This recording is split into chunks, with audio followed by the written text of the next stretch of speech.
Greg DePalma and Mark Lawrence of Covers.com here on the OFN Today as we preview Week 16 of the NFL season. So how was your week, Mark? My week was pretty good in the National Football League last week. There was only just the Army-Navy game last week, of which I was on the wrong side of, but we bounced back in the NFL pretty good last week, and we're looking forward to a big week this week. I'm going to be using my 10-star NFL Game of the Year, and it'll be available at Covers.com website this weekend. Did you say Game of the Year? Game of the Y-E-A-R year, Wow. yes. Okay. Yeah. By the way, the College Football Bowl season kicked off today, and you have the Playbook Bowl preview available. So that is anybody that does – I mean, look, if anybody that's listening to this show or that follows you throughout the season and always wants to get inside with the stats and the trends and everything else, the history of the bowls, or just basically follows you during the regular season, has to check out your yearly bowl preview, because this has everything that you need in order to make sure that you break down the bowls properly. Yeah, it does, Greg, and it's very, very popular publication, one of our most popular, well anticipated each year. And like you mentioned, it's filled with not only trends and history records and stats, it's got a little bit of everything in there. So whatever your game is, if you're a statistician, if you're a technical handicapper, if you're a fundamental handicapper, it's all in there, broken down, bowler versus bowler, stats versus stats. It's called the Playbook College Football Bowl Stat Report, and it's available now online at playbook.com. Now, I don't know about how your specific day was on Sunday, because my day was going pretty good last Sunday up until about 3 o'clock. And within just a few, I don't know, maybe a half hour or an hour, everything just went in the crapper. And I'm not, and I mean the crapper, not the clapper. Yes, we'll talk about the clapper later.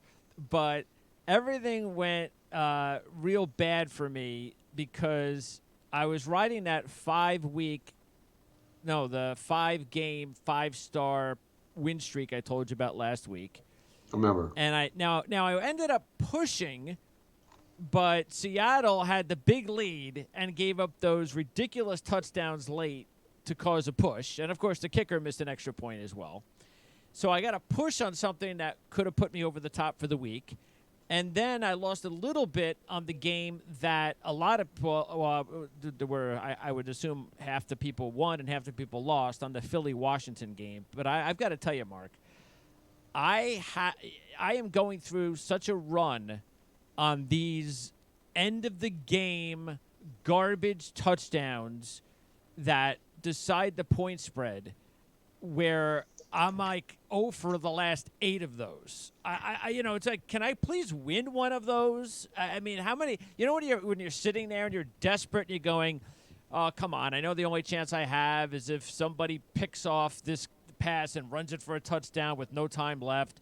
I know this is the only shot I have. And you say it a lot, and it doesn't ever happen for you, but then you're always on the opposite side, where it does happen against you. And it kicked off my season, by the way, the Northwestern-Stanford game, when I had Northwestern, and I'm sure you had Northwestern because they were such a great dog starting the season. And the game was basically over. They had covered the spread. It was my pick of the week. And then the quarterback gets sacked, and the ball fumbles in the end zone, and the dopey offensive lineman for Northwestern tries to pick it up instead of just kicking it. And then Stanford recovers. Stanford covers on the last play of the game. And I should have realized that was the beginning of one of these bad runs I was going to be on this season. And I hope it's culminated. I hope it's the last one, which is what happened in the Washington-Philly game. Well, those usually are indicators that Lady Luck is looking the other way, or about to begin to look the other way. You mentioned Northwestern, and a little bit of a quick story here. I was talking with Brent Musburger on the Visa Network, and one of the games I had used way back when was Northwestern as a big home dog against Ohio State in the final game of the season. And it was a football game. I don't know if you recall, but the last play of the game, Northwestern tried to do a fumble rooski, lateral the ball back and forth and back and forth and back and forth. They lateral it so far backwards it fell into the end zone, and Ohio State fell on the football and covered the spread. Oh, how many years Those, ago was that? well, geez, I think it was, I'm going to say 1990. Okay, Wow. back. And in fact, the Why do reason I you mentioned, remember that so much? Yeah, go ahead. well, because it was a 10-star game of the year for me, Ah. and it was a cruel bad beat. Okay, Oh, a game of the year. yes, a cruel game of the year bad beat. We had Northwestern in the game, and the reason I mention it is because Brent Musburger was announcing the game at the time. So when I was talking to him on VSiN, I had to bring that up, and he kind of grimaced and says, "I recall that game vividly." Yeah, I'm sure. Yep, Hey, maybe he had Northwestern too. I'm So, sure. I don't know which way, but he recalled it vividly. well, there you go. And it was funny too. Well, it wasn't really funny, but it was ironic that it was a push because we talked about the game last week, and sure enough, on a playbook, you had Seattle beating Carolina by 6, and that was the point spread. So that was kind of ironic. Yeah, I think when we talked about the game, I really wasn't taking a position to it because I thought it was a tough call, and I know it was your big game, and but at least you didn't lose the football Yes, game. yes, I guess there's that. that Yeah, that's the sunlight underneath the black cloud. that is true. It could have been really bad if they Yes. would have lost. Now, the other thing I wanted to talk about before we get into the games, and we haven't talked about this for a while, which is win and cover. I always bring this up several times a year just to remind everybody because winning and covering in the NFL is a lot more prevalent than in college, meaning if you win the game, you're going to wind up covering a good percentage of time. That doesn't mean it's an easy way to go about doing things because the NFL is so unpredictable that there's still that means you still have to pick the dogs to win the game outright. So, and once again this season, if you look at it, the record I believe is right around 181 and 34. So that's the record of how many times a team has won and covered at the same time. That's a big number. It got off to a slow start this year, but last week, 16 and 0 for the first time this year, and we'll see whether or not that begins a mini trend here to end the season. But I thought that was kind of interesting that last week, every team that won covered. Yeah, that's a stat that a lot of people talk about when we get to the NFL football playoffs. You win the game, you cover the spread. Uh, One thing I might say, one caveat to that is in doing that work in my database, you have to absolutely strip out all straight up underdog winners. Because when you go into the football game and you're using the rationale that the team's going to win the game, I'm going to bet on them, they're going to cover the spread. You're not betting on an underdog to win the game and then cover the spread.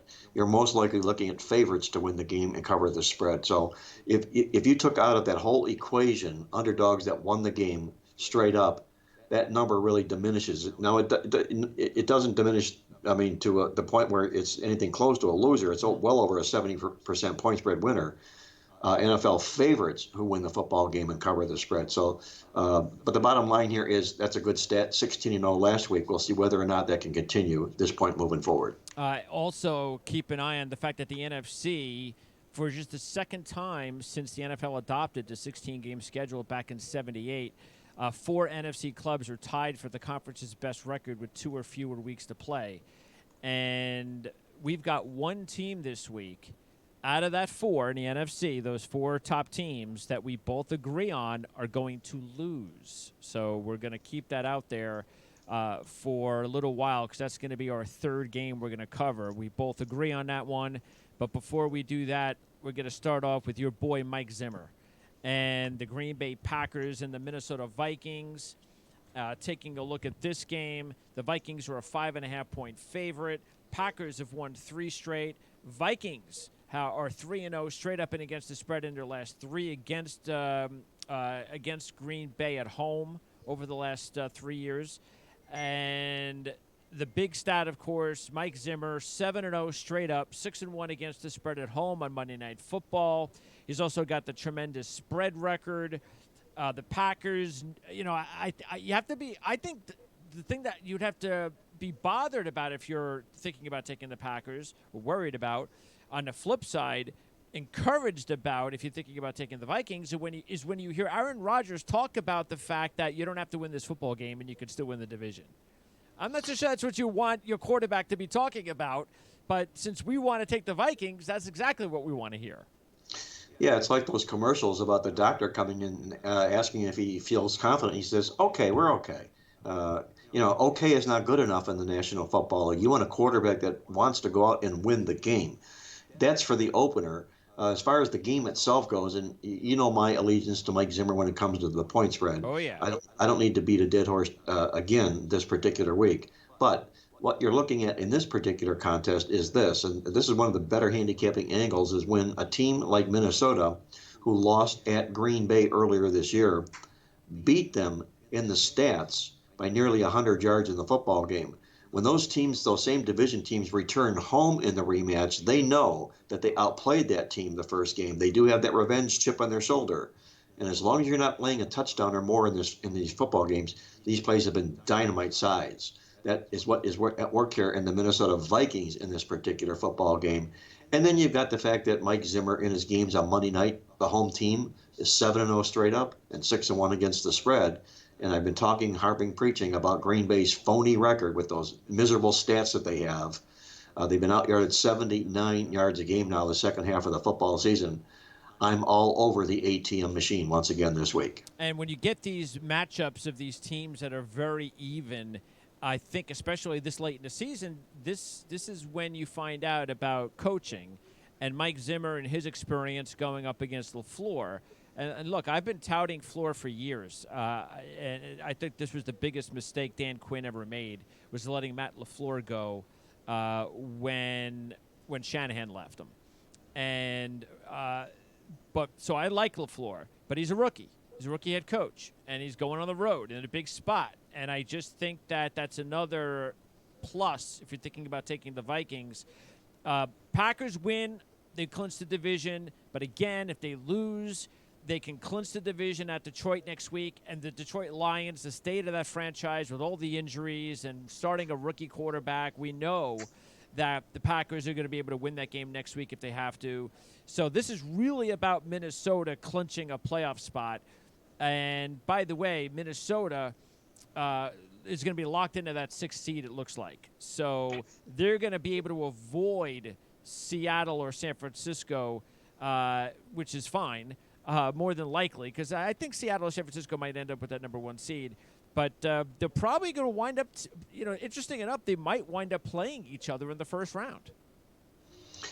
If I'm a head coach, and I know there's a lot of talk out there about certain teams making the playoffs and avoiding other certain teams. If I'm Mike Zimmer, I'm telling my football team that if we make the playoffs, it's not us having to avoid San Francisco or Seattle. It's Seattle or San Francisco having to avoid us. There you go. Is exactly Sure. right. That's the frame of mind that the football teams need to be in. All Minnesota needs is a win here or a Rams loss, and they'll nail down the playoff spot if Minnesota wins their next 2 games. And you take a look at Green Bay losing their last 2, they will win the NFC North. So the Vikings are going to come with everything they've got in this football game for sure. And again, I do think the way it's going to, if I had to predict today, that would be my prediction, that Minnesota will take on Green Bay in the first round in Green Bay. And we talked about this last week too. No matter what that situation is, especially if it winds up being, which it probably will be in Green Bay, still think Minnesota is the team to beat. I kind of think they are too. Especially you don't look at the records, look at the body of work. And I don't want to belabor the point on Green Bay being a smoke and mirrors type team, but Minnesota is more of a complete football team. Big edge to Aaron Rodgers over Kirk Cousins in this matchup. There's no question about that. But you've also got, I think, an edge to Mike Zimmer against LaFleur, the veteran, against the rookie in this game as well. So we'll see how this all comes out, but I'd be surprised if Minnesota doesn't win this game comfortably. Yeah, Packers beat Minnesota 21-16 week 2. They led that game 21-0. Vikings had 4 turnovers in the game. Dalvin Cook had 154 yards in that game. That's the only thing I'd be a little bit concerned with because he is not going to play in this game, it looks like. The kid Boone, who is a nice player, Looks like for a backup, he's going to get the opportunity to get the ball a lot in this one. Thielen returned last week, so he's ready to go a lot better this week.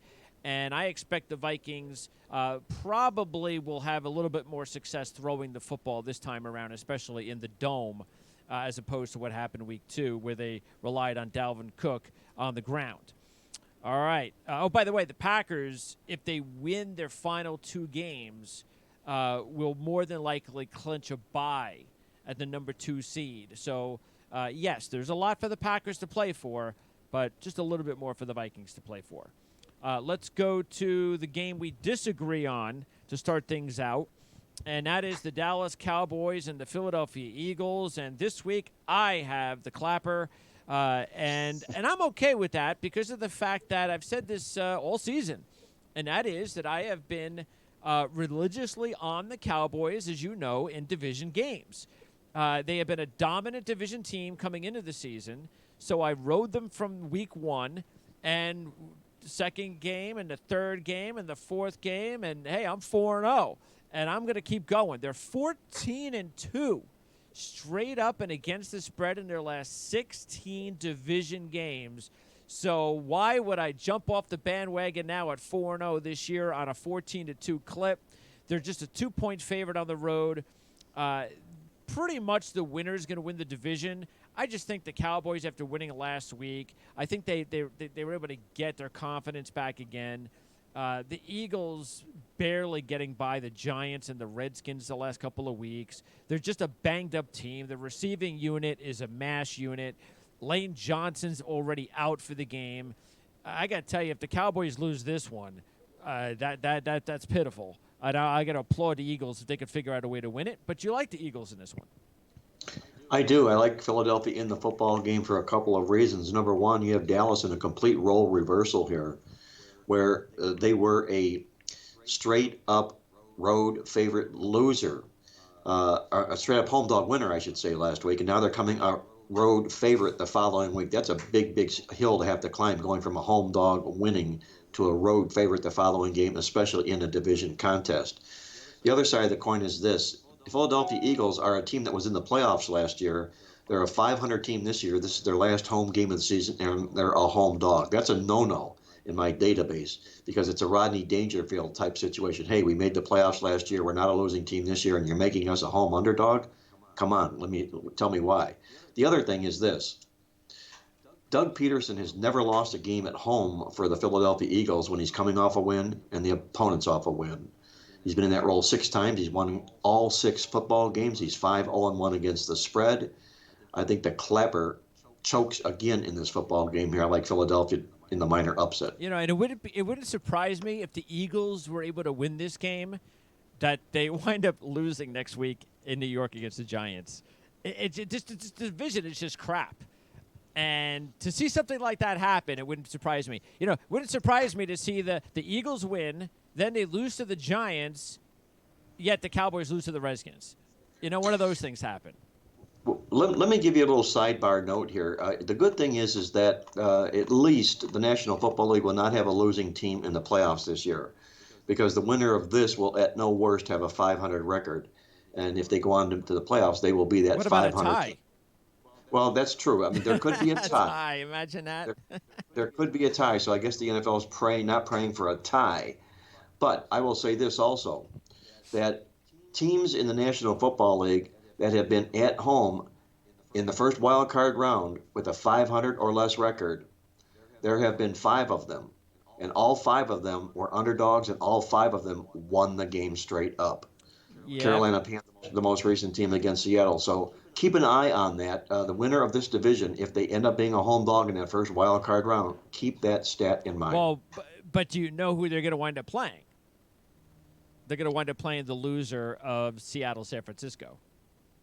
Yes, they will, and they will likely be a home dog in that game as well. Oh, they'll definitely be a home dog. Yeah. Yeah, well, so whether it be Dallas or whether it be Philadelphia, they will be a home dog, and they will be worthy of a deep, deep look in that game. All right, let's talk about the game. I mentioned at the top where we both believe one of the NFC leaders is going to lose. That team is the Saints. The Saints are a 2.5-point favorite at Tennessee. You know, when you take a look at the spread, just initially you go, oh, the Saints, they're one of the best teams in the NFL, and it's 2.5 points. I know Tennessee's playing well, but come on. I mean, this is the Saints, and they do have something to play for. They can clinch the number 1 seed overall in the NFC if they win their last 2 games. If Minnesota beats Green Bay, which we believe they will, and if Seattle beats San Francisco Week 17 at home. If that happens, you got a New Orleans number 1 seed. So they do have something to play for. We know how important it is to get that dome, or basically to make sure Drew Brees doesn't have to go on the road. That's important. Big home field advantage for the Saints. But this Tennessee team, that fluky interception that changed everything in that game last week, you can't overcome that in a game that tight, that Houston-Tennessee game. Those are things that you just cannot overcome. But Tennessee, I just think they were playing so well and their confidence was so good that I don't see one loss that was that close all of a sudden and it's all over. We're just going to go and lay an egg this week against the Saints. Saints coming off a Monday night game, record-breaking performance from Breeze, emotional win, the short week thing, another AFC team, game that really doesn't matter anywhere near as much as it does to Tennessee. So there are a lot of reasons to like the Saints, but I also think there are good reasons to like Tennessee, and I still think they're an undervalued team. I like the Titans to win this one too. Well, I agree with you, and what I like doing a lot of is playing against teams that just set NFL records. We saw New Orleans light the house on fire Monday Night Football. Drew Brees setting those passing records, completing 29 of 30 passes. Any quarterback that completes 29 out of 30 passes, I want to bet against him the next week because the law of averages says he's not going to smell that the very following next game. That's like the pitcher throwing the no-hitter. Exactly right. He's not going to be near that peak form in the very next game, especially after reading all the newspapers, doing all the interviews, and becoming the latest GOAT as far as quarterbacks are concerned, Drew Brees in conversation. You got Tennessee Titans here. Are very, very good in last home games. When the team they're playing is a non-division team, and they beat them the last time. They're 8-0 straight up and 7-1 against the spread. And Ryan Tannehill has been terrific in his career. Take a look at him in his career against teams off a straight up and point spread win when he's been at home in his career. 13-4 straight up, 12-4-1 to the spread. I like Tennessee in this football game, and they beat New Orleans. I'm not going to be surprised in the contest there. I'd be surprised if New Orleans wins this game. I'm with you. I like Tennessee pretty good in this contest. I think Mike Vrabel is one of the better underrated coaches in the NFL. I think he's done a fantastic job with this group. He doesn't have this on paper. He just doesn't have as much talent as you would think from a team that has been pretty successful since he's taken over. I mean, they've done a nice job, and he took over a team when a lot of people didn't think he was going to take over the team. Tennessee let their coach go after a playoff run. But I like the way that Vrabel has responded in his responsibility for the first time with this group, especially on defense. That's his forte. They're a solid defensive team. They want to run and pound you with Derrick Henry. I still think they're going to probably look maybe somewhere. I would guess early in the draft, not first round. It wouldn't surprise me though. Second round maybe for a quarterback. I can't completely trust Ryan Tannehill is going to be my guy. I like what I see, but Marcus Mariota is going to be playing somewhere else next year. I don't think there's any doubt about that. So I like what's going on there. Tennessee can clinch a number 6 seed if they get the win this week and they get the win next week against Houston, and Pittsburgh loses one of their 2 games. And a matter of fact, before I get to one of the games we disagree on, quickly, you think Pittsburgh might lose this week? I do. I think there's more problems that are under the surface than you see at Pittsburgh here, and we saw a little bit of it last week with Duck Hodges here. He's just not an NFL caliber type quarterback. The league has game film on him right now, And I think Mike Tomlin realizes that we might see Mason Rudolph in this football Yeah, game. I He, agree. he can't sit back and watch Duck Hodges continue to throw these ducks up there, if you will, and let them get picked off here. And the Jets, yeah, I'll give them their due. Up until last week, they were playing some pretty good football. So don't be surprised. And you got Le'Veon Bell against the Pittsburgh Steeler factor working in this game here for the Jets as well. So Yeah. I, I can look for a big effort from the Jets in this And contest. Greg Williams is a master to go up against someone like Hodges or even Yes. Rudolph, yes, but especially Hodges. And they get Adams back, Jamal Adams. And that's a huge addition because he's going to be flying all over the place. Back quickly to the Tennessee game. Also keep an eye on the fact that not only is it a short week, but you have you got some injuries that are really important for the Saints. You've got not only a Rankins and Davenport out for the year, but you've got 4 other key defenders that either are limited in practice or did not practice. And you also have the 2 starting offensive guards that are 2 of the better guards in the league. Both of them may not play, Warford and Pete. Pete hasn't played for a few weeks. Not sure if he's going to return. Saints are also 5-0 on the road this year. And in their last 5-0 straight up and against the spread in their last 5, that's hard to keep up. Sooner or later, maybe that streak comes to an end, and I think we agree it probably happens this week. I agree with that. I think Tennessee got a wake up call in their football game last week, and again, I think New Orleans comes in with a big head. I call this champagne celebration high, and they might just have that hangover coming into this football game. Oh, and by the way, if Houston loses to Tampa Bay on Saturday, Tennessee.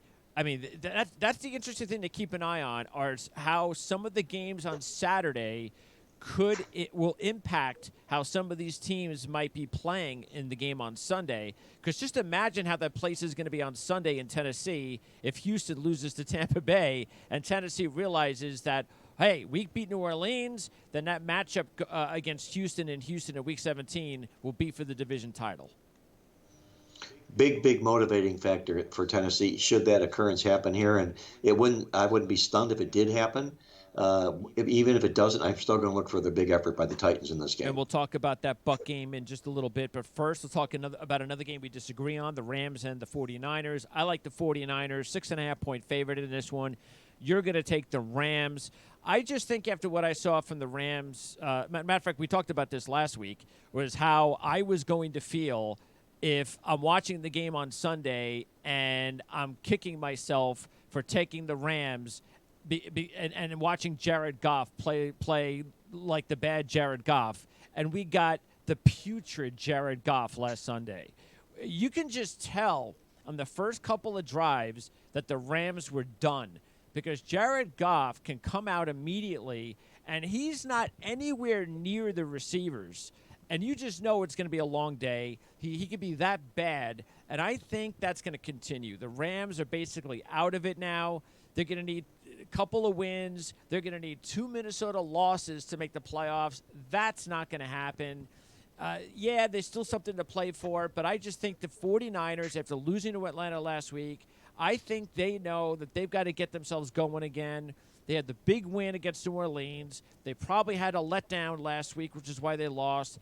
I think they're going to come back and beat up the Rams. I don't think this is going to be close. They beat up on Goff the first time in Week 6, allowing only 157 yards in that game.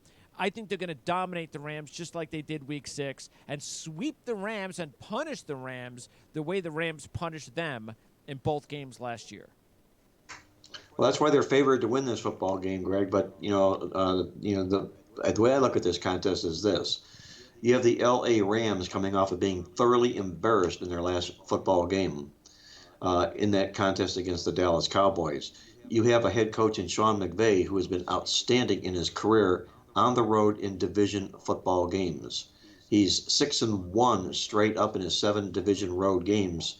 He's 7-1 to the spread off a loss on the road. Now you've got him with their backs absolutely to the wall. They're going to need a miracle to make the playoffs. Likely not going to happen, but at least they're going to be alive going into this football contest here. And there's something inside of me just tells me that San Francisco still might not yet believe they're as good as what the public perceives them to be. I do know this: the last 11 times they've been favored, The last 6 seasons, when they're coming off a loss, they're 0-10-1 against the spread is San Francisco. I'm going to look for the Rams to get their revenge in this football game and delay the celebration by the 49ers. And by the way, at playbook.com, one of the contributors had the awesome angle of the week. Do you remember what that was? Our awesome angle in the Playbook Football newsletter this week. Yes. Yeah, it was about playing Saturday football games. The NFL, I think it was the NFL division favorites Yes. during the regular season that are off a loss. Mm-hmm. Okay, home division favorites off a loss. They're 1-16 against the spread. Yep. That's against San Francisco in this That role. is right. So Right. that's working against me in this situation. Okay, let's talk about a game that we agree on: the Buffalo Bills and the New England Patriots. We both like the Bills in this one. This is actually going to be one of my 2 5-star picks of the week. I just really like the Bills getting 7. I'm also going to throw a little bit of money on the money line. And one of the reasons I like this a lot, even on the money line, is because the Patriots, they can say what they want, but in their back pocket, they know if they lose this football game, they're still going to win the division because they play Miami next week. So I could totally see that happening. The Bills winning this week, the Patriots still winning the division. And let's also keep in mind that the Bills are 2-3 straight up. 3-1-1 against the spread in their last 5 trips to New England.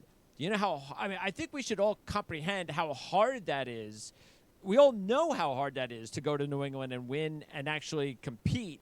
Well, the Bills probably compete better than any team in New England over the last several years. They're also 6-1 straight up and against the spread on the road. So, yes, I love the Bills at +7, and I'm definitely going to throw a little bit of money on the money line. Well, there are going to be the New England backers out there. They're going to point to a couple of facts here. Number one, they all know about Tom Brady's domination over Buffalo in his career. Been 31-3 in the 34 games he's played up against Buffalo. You have New England going home off a previous home loss at Foxborough. Very seldom will you see this football team lose consecutive home games that way.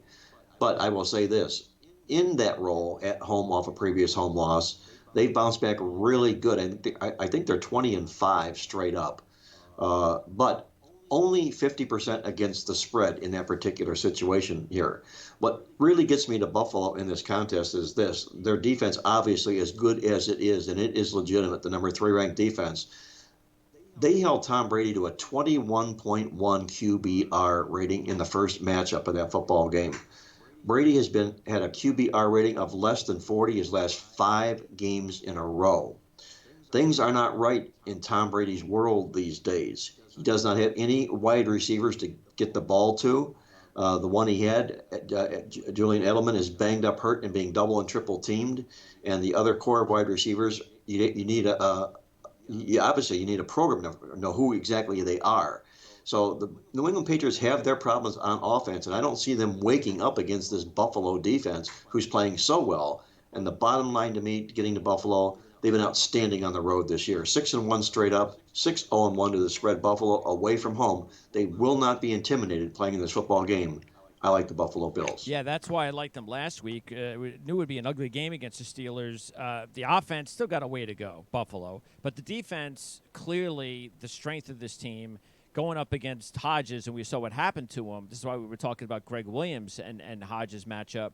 That's why I think 7 points. I mean, the Buffalo Bills defense, unless they give it away, and that's why the Patriots have feasted on this year, stealing wins, stealing covers on cheap scores from block punts, defensive turnovers, things of that nature. So as long as Josh Allen, and look, it wouldn't surprise me if that happened, but if Buffalo loses the cover in this game, that's how I believe it's going to happen. They're going to lose because the offense or special teams gives it away. I just think their defense is too good to put themselves in a position where they're going to allow the Patriots to march down the field 2 or 3 times during the game and put up a lot of points. So, and speaking of the Patriots and their weapons, and look, Belichick's done a tremendous job. We all know it over his career.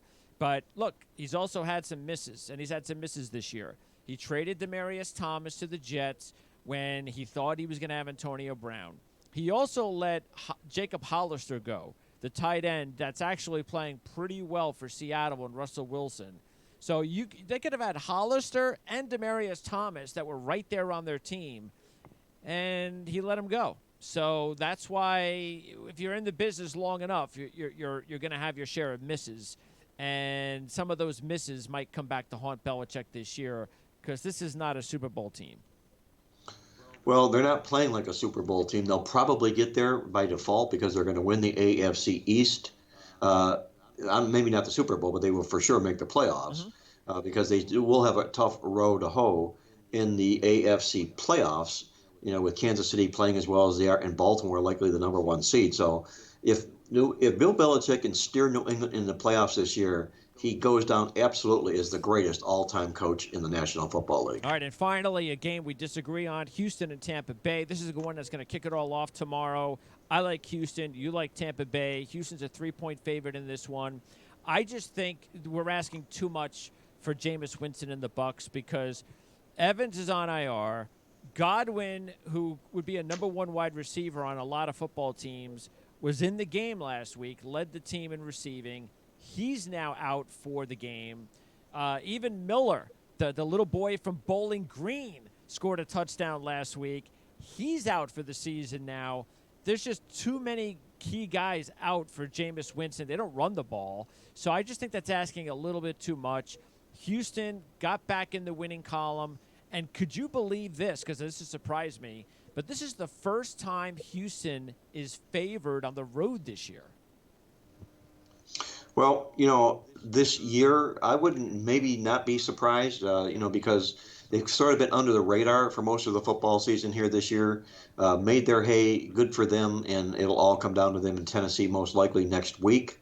What Tampa Bay does have working for them this week is Bruce Arians, who was an outstanding hire to resurrect this football program. They've done a great job. They've won the yards in their last 6 or 7 straight games in a row, have the Tampa Bay Bucks. And Bruce Arians is in his role this week, and that's as an NFL home underdog. He's 11-6 straight up, 11-5-1 of the spread. And if it's a non-division game, he's 9-1 against the spread. You've got Houston off of Tennessee with Tennessee up on deck next week. I think it's going to be very hard for this team to focus on the Bucks. I like Tampa in the upset. All right, sounds good. So big games starting tomorrow. That's the one that kicks it all off. And again, playbook.com as well as covers.com. How's everything going over there at covers.com for you, Mark? Doing real well, Greg. We get a lot of following at Covers. And like I say, we will be posting our 10-star NFL play of the year at Covers. It will be available Saturday morning. You can get that in all of our plays at Covers. And while you're also online, be sure to download a copy of that Playbook College Bowl Stat Report if you're serious about the College Bowl games. All right, and also Dave Koken of Covers.com is going to join me on Monday as we've got a ton of college football games to talk about, including the playoffs that will start next week. So, again, Dave Koken and I on Monday here on the Our Football Radio Network. Mark, appreciate it. Enjoy the games this weekend. Hey, my pleasure as always, Greg. Be good. I'll catch up with you next week.